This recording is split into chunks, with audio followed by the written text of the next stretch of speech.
Good morning, Dolphins fans. Welcome to the On the FinSide podcast with Kat and Paul. Follow us on Facebook, Twitter, finfanatic.com, the Fansided Network, and all of our social media outlets. I'm Brian Cat NFL on Twitter. Paul is fanatic_pick. Paul, we had a show just a couple of days after the firing of Brian Flores. The day of the firing of Brian Flores on Monday with some initial reactions. We threw out a couple of head coaching names, and we can update those here today. But, initially on Monday night, I shared my views on the situation where I thought Brian Flores was better at his job than Tua was at his job and Chris Grier was at his job. That was my initial reaction. Yours was more sympathetic toward Chris Grier and the decision to fire Brian Flores at that time. So I'm curious right off the bat, how do you feel now 5 days later? I'm at peace with it. Now this is not a detriment to what I think Flores could be as a coach. I think Flores could be a very, very good football coach.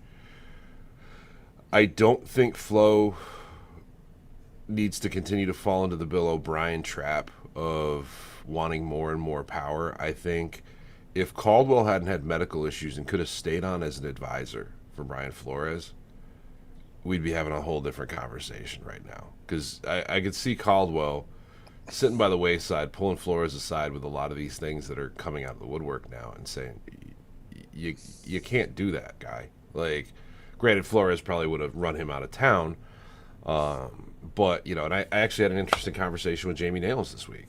It's, one of the things that I was saying to him was like, because he brought up, he goes, oh, the coaching staff turnover. And I'm like, well, you can mitigate that somewhat and probably have less turnover than we've had any year under Flores by just turning over at the top and maybe just a little bit on offense and get us to the point where it's not in like 90% of your staff turning over every year. Right. I will say that I still think Brian Flores is a strict disciplinarian, and there's something to be said about him coaching a team that won 8 of their final 9 games. I mean, bad schedule, but still it's hard to do that in the NFL. And to go from 1-7 to being a winning team, the first time in the history of the sport that's happened, there is something to be said about that. Now, the other thing I've reflected on here this week too is that part of being a coach and part of being a leader is getting work done through other people. And Flores lacks that skill set, at least right now. And, I realized too that I've probably suppressed a couple of memories here over the last 3 years with Brian Flores because I did think so much about him as a disciplinarian and a head coach. Like, for example, you mentioned Jim Caldwell, and I'm going to just stick to he left for health issues. Then there was nothing else at play. Mm-hmm. You never know. I mean, did something happen here where the health issues combined with something else got him out the door? I don't know. I'm going to stick with this, probably health issues. But also too, you remember Pat Flaherty being the offensive line coach in 2020 being fired 4 days into training camp. You remember Chad O'Shea, where it looked like, he did a good job as offensive coordinator. He gets fired after the year. Patrick Graham leaves the Dolphins for the same job with the Giants. Mm-hmm.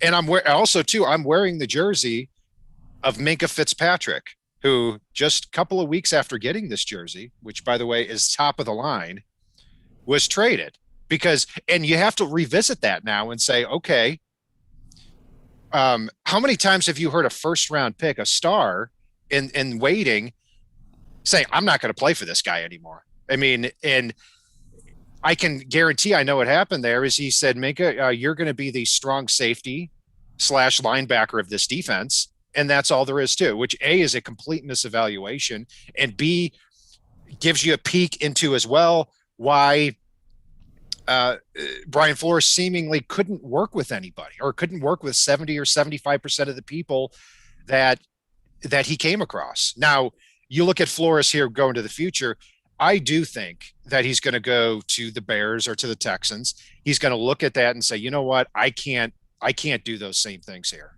I've got to scale back a little bit.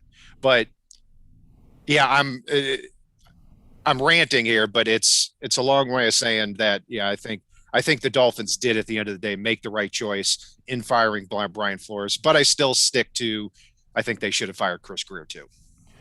Well, who knows? Flores could have walked in privately to Minka Fitzpatrick at this point, based on some of the reports we're hearing this week, and said, "Hey, I wish the Dolphins drafted Derwin James. I'll tell you that much." Like that is the word that not only was there a cursing match, which by the way, I have no problem with a cursing match between a head coach and a quarterback at all. Yeah. But when you seem to have those relationships with everybody, it's not good news. Well, and yeah, go ahead. I want to stick on that before we move on from there. Like, one of the things that bothers me, and one of the things I've never thought about Tua, especially this year, is that Tua doesn't put the work in. Because you look at what he did during the offseason, you look at the way he resculpted his entire body and got his legs back in shape. You look, I mean, like, all right, so the guy would go play a round of golf on an off day occasionally. So what? Like, I'm not upset about that. Like, there was no point where I thought Tua didn't put the work in. Whether he could get it done or not, that's a matter for different debate. But you could physically see the fact that Tua put the work in this year. And for Flo to reportedly have issues with that, come on. So there seems to be some inconsistency with how hard Tua has worked to get back to this point, and he's not preparing hard enough throughout the week. If you go play a round of golf or you take it easy on a date, that's one thing. But if you're also ill prepared for that Sunday, then that's a different conversation. And I don't know the answer to that question, but that's something that does bear watching. And it also ties into as well that before the season, there was that comment that Tua made that he didn't know the playbook well enough. Now, I think that's been taken a little bit out of context where Tua perhaps was saying, hey, I need to be better this year. And you're always going to say you need to work harder, so we'll see. And let me be clear about Tua as well. When I say that Flores is better at his job than Tua was at his, that doesn't mean that Tua can't get better. That doesn't mean we won't be sitting here in 2 years saying, look, Brian Flores is not a very good head coach and Tua is a really good quarterback. That could happen, and I hope that does happen. But right now, that's where I am. I almost hope, and you and I talked about this briefly off the air, that Flo does go to the Texans, because the fact that Darlington reported that Flo really wanted to bring in the franchise ruiner Jack Easterby, who we don't have time to go into everything there is about Jack Easterby, but if you're listening to this show, if you're watching us on YouTube, after the show, just go out and Google Jack Easterby and read through some of the inane garbage that this man has done, especially with a control freak as a head coach in Bill O'Brien that he had, a paranoid control freak, which by all accounts, it sounds like Flores was very paranoid and also really wants a ridiculous amount of control, which is insane for somebody that's basically 2-3 years into being a head coach at all. So that might make your Flo being a terrible head coach come true if he goes to the Texans. They fired David Culley, and good for David Culley. I mean, he came in and Texans won, I think, 5 games this year, which is a lot more, 4 or 5, which was, I think Vegas had him at 3.5. So he did outperform expectations with that roster and probably would have won more had Tyrod Taylor not gotten hurt early on, because he played really well for the first game and a half. But David Culley, I say good for him because he walks away one season with $22 million because they bought out the rest of his contract. He is set for life. Good for you, kid. So, Paul, let's take a look at the Dolphins head coaching search here. I mean, they've got 7 names that they have requested interviews for. A lot of them still in the playoffs here. In fact, you take a look, and all of them are in the playoffs, actually. All these candidates here. Brian Daboll, Bills offensive coordinator. Leslie Frazier, Bills defensive coordinator, Kellen Moore, Cowboys offensive coordinator, Mike McDaniel, the 49ers offensive coordinator, Dan Quinn, Cowboys defensive coordinator, Vance Joseph, Cardinals defensive coordinator, and Thomas Brown, the running back coach for the Rams. Overall, what's your impression of this list? There's some guys I like, and there's some guys I don't. Like, I'm all out on Vance Joseph. I just, I'm still traumatized, and anybody that goes back and watches any of our shows from when Vance was the DC here will understand how traumatized I think we both probably are on that one. Like, it's, I don't want him coming in and ruining the defense. And if we do go with a defensive head coach, which there are several on that list, I want them to, any good coach, in my opinion, supplements their scheme to the talent that they have on the roster. And right now, one of the biggest things for me is the first question when that head coach comes in, candidate comes in, sits down for an interview, is what are your plans for this defense and what are your plans for the defensive staff? I 100% agree there. If it's not try to keep Josh Boyer and Alexander, and maybe you call those plays, but try to keep that scheme and the personnel you've already got in place, because on defense, as far as big names go, outside of Emmanuel Ogbah, we've got Nick Needham and Landon Roberts hitting free agency. Well, Nick Needham's a restricted free agent too, so he'll be back. And Landon Roberts is unrestricted. And also you've got, obviously you've got Ogbah. And I agree with what you said there. And to expand on that, that's why I'm a no on Leslie Frazier and Vance Joseph. Because if they come in here, they are going to, first of all, they're going to bring their own defensive coordinator. They're not going to retain Josh Boyer. They're coming in here to bring their own flavor of defense. And that's a problem for me because those are both very zone heavy defenses. Okay. And to that point, if you look at the 7 first-time head coaches last year, every single one of them brought their own offensive coordinator and defensive coordinator, except for one situation, and that was Mike McCarthy keeping Kellen Moore as the offensive coordinator, which A, shows how uncommon it is to not bring your own guys, and B, is a compliment, major compliment to Kellen Moore, that he won over Mike McCarthy, a veteran head coach, that easily. So, and also too, you know, as far as Josh Boyer is concerned, even if let's say they bring in one of these offensive guys, it'll be extremely uncommon for them not to want to bring in their own defensive coordinator and keep Josh Boyer. But maybe that is a little bit different in this situation. The Dolphins were a winning football team last year. They won 9 games and were one of the best defenses in the league, if not the best, in the second half of the season. Yeah, I was gonna say I can't recall a defense playing as well as what I saw from the Dolphins in that second half of the season, if you exclude the Titans game. It's, you should be able to look at that and go, "Ooh, I'd really." Shoot, I can come into this team. Like, this should be an attractive franchise for people. The fact that, by reports, whatever you feel about Chris Greer, he would go out and make moves that you sign off on, even if you're not his boss. The fact that you're coming in with $76 million in cap space, the fact that you're coming in not losing a ton of high-profile free agents. The fact that, you know, the owner's going to throw his support behind you so long as you don't basically tell him to go F himself, whatever you feel about Steve Ross. And, you know, maybe you've got a franchise quarterback, maybe you don't, but at least you've got a guy that's serviceable in a defense that can play lights out if schemed up properly.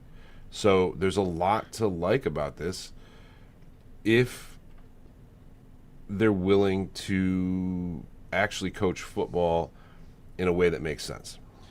So JC Kang NJ in chat said, do we still want Josh Boyer though? Flo took control over play calling on D. So was that because of control issues or because Boyer is just not that good? And that's a really good question, because my initial thought is that advantageous for the Dolphins to keep this same defensive scheme.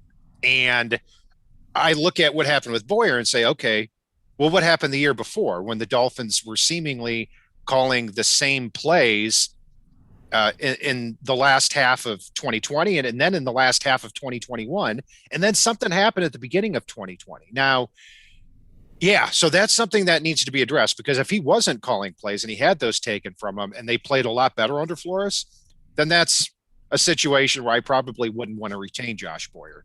But they cannot go to this complete zone defense, okay? Because if that were to happen, there are several players in this defense, specifically Brandon Jones and Byron Jones, who are useless then. Byron Jones is a press long cornerback who is trying to take away a receiver. He is not somebody that is staying in a zone and has to use short area quickness in order to make plays on the ball. That's not his game.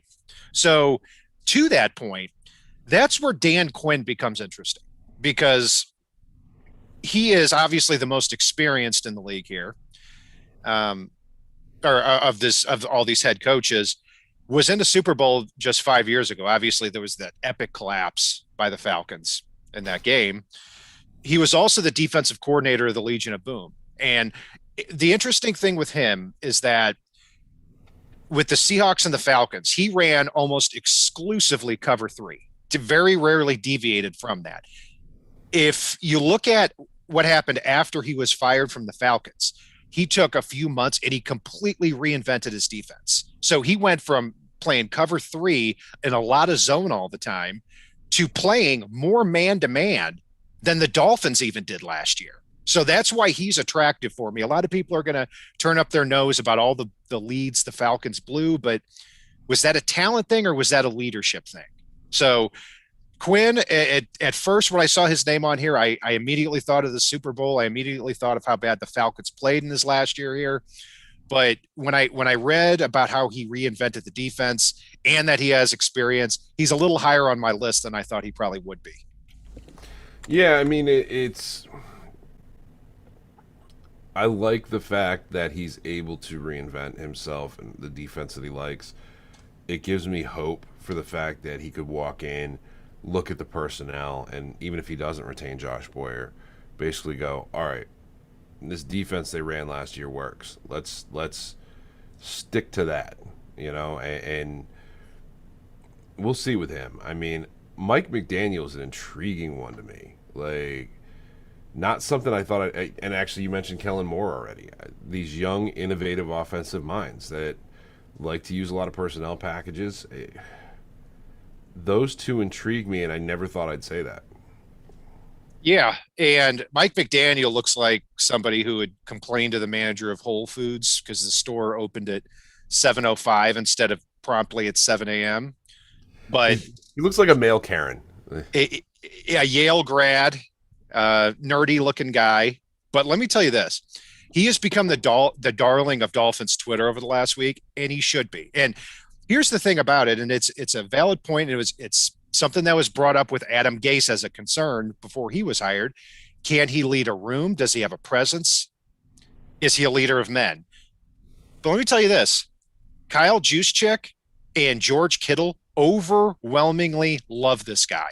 And you won't find two players in this game that are tougher than them or harder to get to lead than those two guys, because those are tough dudes. So if he can win them over, yeah, I'm confident that he could win over this Dolphins locker room too.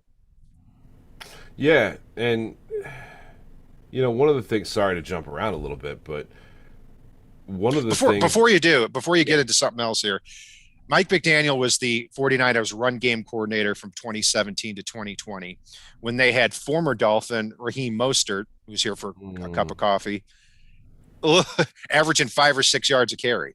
And you just watch the play design of the 49ers, and it's incredibly impressive. And he also prioritizes offensive line. He knows what to do with an offensive line.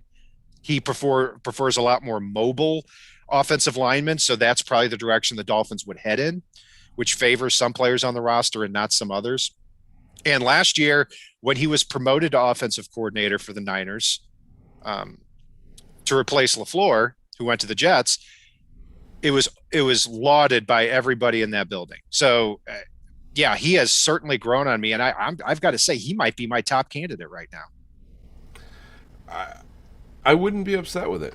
I really wouldn't. It's I don't really want Doug Peterson. Like it's most of these defensive coordinators I don't really want. You've already mentioned Leslie Frazier. We both said we're out on Vance Joseph already. Like the interesting thing to me is across all of these head coach openings, and maybe I missed something somewhere, but I haven't seen two guys get an interview or an interview request with any team out there, and that's Eric Bieniemy and Josh McDaniels. And the McDaniels thing made me think, or McDaniel thing made me think of Josh McDaniels as well. I don't want Josh McDaniels. I think he was a dumpster fire of a head coach when he got the opportunity. But he was the offensive Brian Flores. He couldn't work with anybody. I mean, I remember he lost the Denver locker room before their actual first preseason game, which I think is still a record to this day that Matt Patricia tried to catch but couldn't get there.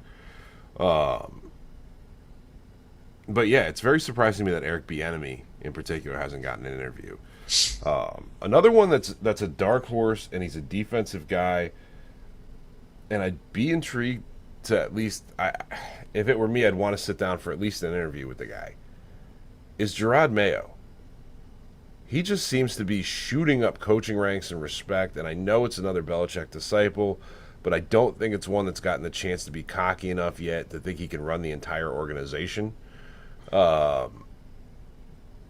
And I'd be very interested. I would want the Dolphins to at least sit with him and see what he's got to say, see what he thinks, and see what his approach would be. I think on paper it makes sense for Mayo, and he is one of the more impressive head coaching candidates out there as far as I'm concerned. I wonder how that would look going from Brian Flores, a defensive coordinator for the Patriots, to replacing him immediately with Gerard Mayo. And if that would be seen as something that is not fixing the problem. That's why I don't think he's going to be a consideration. But I agree with you. I think he's going to be a head coach somewhere, I believe, in 2021. Well, and if the Dolphins are going to worry about image versus production here, they've already failed the coaching search, in my opinion. It's that image goes away when the reports start coming out about what he's done with this player in the offseason, or what he's done at this and what he's done at that. And once you start winning in the regular season, those reports suddenly turn flavor-wise to something spectacular. So I'd rather we get the right guy and deal with some press BS for a little bit than get the wrong guy and have, and win the off season. Right. Yeah. I mean, that does, the shine wears off pretty quickly, either for good or bad reasons. So Mike McDaniel, we've talked about there, and, the other two guys are Brian Daboll and Kellen Moore. And I've got to say, I'm impressed and would be okay with any of the top four guys on this list here: Brian Daboll, Kellen Moore, Mike McDaniel, Dan Quinn, for different reasons.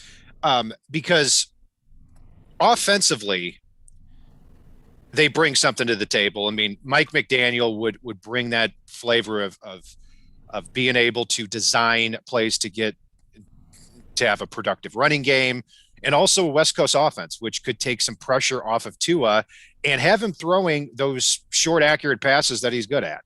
That could be really good there. Brian Daboll was initially the number one guy on my list, and he was the first guy the Dolphins secured an interview with. And when you look at him, to me, if you're gonna pair what the Dolphins have done well with one of these coaches, one of the quickest way to success could be you keep Josh Boyer on defense, you keep this defensive staff intact with the Gerald Alexanders and the rest of the coaches there. You reunite Daboll with Tua, who he was the quarterback's coach of in 2017. And then you throw the rest of the money at the offensive tackle, wide receiver, running back. But on the other side too, Kellen Moore, he has been the offensive coordinator of an offense who has led the league in yards 2 of 3 years. Yeah, I know they've got a lot of good pieces there.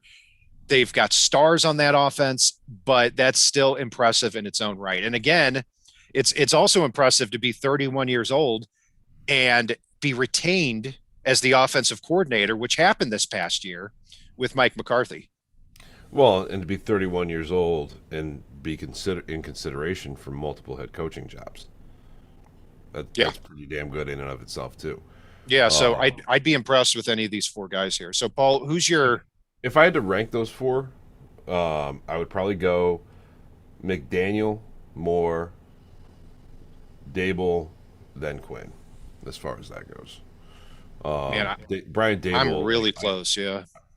I can't stop thinking in my head for a first-time head coach, and I know this is horrible, but for him to sit there when Solomon Kinley shows up to camp and weeble his way over and go, "You showed up overweight," like, because Dable just gets rounder and rounder, and putting on all that extra layers in Buffalo, it like he's shaped like Oswald Copperpot or Cobblepot from Batman when Danny DeVito played him. Just round. I've never seen a rounder human being.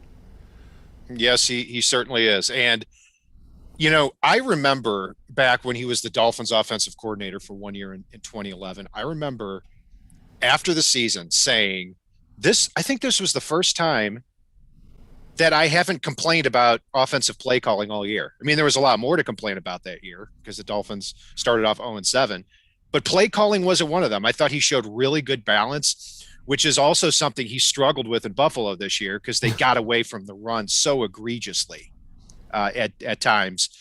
But I think he knows what's going on. He was the 2020 AP Assistant of the Year. So he does bring a lot of accomplishments with him if he were to come to Miami. As far as just some comments here in the chat, let's take a look. Jay Rose, what has McDaniels accomplished? Well, how about turning Raheem Mostert into what looked to be a franchise running back on the way to the Super Bowl? I think that's a pretty big accomplishment.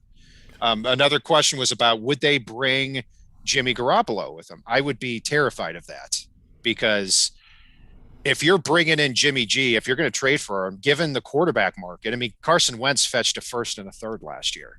I mean, Jimmy G, I think, would fetch at least a first, and no way in hell am I trading a first-round pick for Jimmy Garoppolo to come in here and compete with Tua. Mike McDaniel reminds me of something I was looking at, and I actually meant to message you about this last night, Kat. It was the NFL.com top 25 rookie rankings, and all I could think of when I read through it, it was great seeing Javon Holland on there, seeing Jalen Phillips on there, seeing Jalen Waddle on there. But then thinking, if the Dolphins had listened to our show going into the 3rd, 4th, 5th, 6th round, we could have had guys like Davis Mills, Elijah Mitchell. It's like there was like 4 guys on there that we talked about as, God, I want those guys in round 3 or later. Some of them in the 6th round. Elijah Mitchell ran for 943 yards under McDaniel, and we'd probably have Davis Mills backing up Tua, who, we could have owned that top 25 rookie list. Yeah, and I hope the Dolphins go in that direction this year where, you mentioned it last show that when you start getting into maybe not even the 2nd round, but the 3rd or 4th round, it is a deep year at quarterback. It's just not a top-heavy year at quarterback. Mm-hmm. So if somebody falls down to the 3rd round, I'm certainly in favor of that. I'm getting as many young, talented prospects in that quarterback room as possible is something the Dolphins haven't done a lot of just over the last 20 to 25 years. Therefore, they've had no chance to hit on somebody like a Russell Wilson in the third round or a Dak Prescott in the fourth round. So I hope they do that and they go down that avenue. And But it's a deep running back class too. it's deep. It's again deep, but not top heavy. Yeah, running back, kind of that same situation. We'll get into that as well. We've got a lot of time over the next couple of months. Some coaches that weren't brought in for an interview: Doug Peterson, Dennis Allen, Jim Caldwell, and I'm happy that they weren't. Look, Doug Peterson, on paper, he sounds like he makes the most sense. He's been to a Super Bowl. He's won a Super Bowl, just over the last 5 years. But when John DeFilippo and Frank Reich left that coaching staff, the team started to plummet. And I question that. And I do question if he's able to either be a master strategist or lead that locker room in a way that it needs to be led. I think the Eagles had a lot of talent when they went to the Super Bowl. It was also impressive, too, that they won in the playoffs with Nick Foles. So you can go back and forth on Doug Peterson. Dennis Allen, I predicted he would be the next Dolphins coach on our last show. He has not gotten an interview yet, and I'm glad that he hasn't. Because if it wasn't Brian Flores, it may have been Dennis Allen, who was the head coach of the Dolphins back in 2019. And I don't think that's a good way to go about it. He seems like a career, really good defensive coordinator, not a head coach. Jim Caldwell, if you hired him a few years ago and he left your team with health reasons, why would you even consider him here in 2021? He's 66 and he's left your team before for health reasons. What makes you think in a year or two he's not going to do the same thing? So like that, Kevin O'Connell, I wish would get a call and a look, but that's not the case yet. Same thing with Byron Leftwich. But yeah, I mean, we've run through a lot of names here. Paul, anything else really kind of jump out at you? Not really. I mean, this is going to be an exciting search. I just hope it doesn't drag on. Like, this is something where I want them to figure out who their guy is, get that knocked out. So when the Senior Bowl comes up, when all these things come up, whoever it is has the opportunity to make sure that they get on that same page with Chris Greer, with building out their coaching staff and all kinds of things like that. I want this to get resolved soon so we can catapult forward. And I'm also very surprised as far as names that haven't gotten an interview with Eric Bieniemy, who was my number one guy when we first reacted to the surprise news. Yeah, and that could change here. You've got to think some more candidates are going to be looked at and considered. And if I were to rank those top four guys, and one guy we didn't talk about was Thomas Brown, Rams running back coach. He's credited with developing Cam Akers and Darrell Henderson very quickly. He's an intriguing name. I remember him as a running back at Georgia. He was a 6th round pick of the Panthers back in 2008. He's somebody that's so unknown it's a little bit intriguing. So but doesn't have a whole heck of a lot on his resume other than being a really good running backs coach with the Rams. And they've put out some successful coaches here from that tree, specifically Zach Taylor, as well as Brandon Staley, who are going to be coaching in the playoffs this weekend. So if I were to rank these really 7 candidates, it would be number 1, Mike McDaniel, number 2, Kellen Moore, number 3, Dan Quinn, number 4, Brian Dable. So I've dropped him because the other 3 have impressed me when I've dug into him a little more. Number 5, Thomas Brown, number 6, Leslie Frazier, number 7, Vance Joseph. And again, Frazier and Joseph, if they're bringing that zone heavy philosophy to this defense, I don't think that's a good idea. Yeah, and I'll echo you on the bottom 3, and I'll keep my top 4 where I had them: McDaniel, Moore, and then I've just got Quinn flip-flop there. One thing that I actually got jogged in chat by is something that I've seen a few times this week. There's a lot of folks that are like, oh, go get Sean Payton. You've got to trade for him. He's under contract. And I'm not sure where this is fully coming from. I haven't seen anything that says like, yeah, Sean Payton wants out. Right, yeah, you'd have to trade for him, and you'd probably have to trade a lot for him. It doesn't I don't feel strong. I don't feel strongly that that's a possibility at this time, but we'll see. I mean, would you trade a first rounder for Sean Payton? No. Okay. I would. I think he brings, even if he doesn't come in and even if he comes in and he's not, doesn't get the Dolphins to the Super Bowl, I think he gets the organization on the right track. But right now, not something that's being considered. I also haven't seen anything that he wants out. Right. Exactly. Or that the Saints brass wants out on him. Yeah. He's been coaching there since, coming up on 16, 17 years now. So who knows? We'll cross that bridge when we come to it. But hey, thank you everyone for joining us here this morning on the FinSide. Be sure to follow us on Facebook, Twitter, all of our social media outlets, as well as the finfanatic.com website and the FanSided Network. I'm Brian Cat NFL on Twitter. Paul is fanatic_pick. And we're going to have a lot of offseason stuff. Paul and I are digging into the draft here. Underclassmen, the deadline for them to declare is Monday. And that's when things really start to get rolling with the draft. Free agencies in March. We'll be there every step of the way. We plan to have at least one show a week on Saturday morning, recapping everything when news breaks. We're going to have more shows, and obviously we're going to touch base on the free agents as well when free agency begins. So be sure to join us. Thank you all for joining us. And if it's not on the right side and it's not on the left side, it is on the Fin side.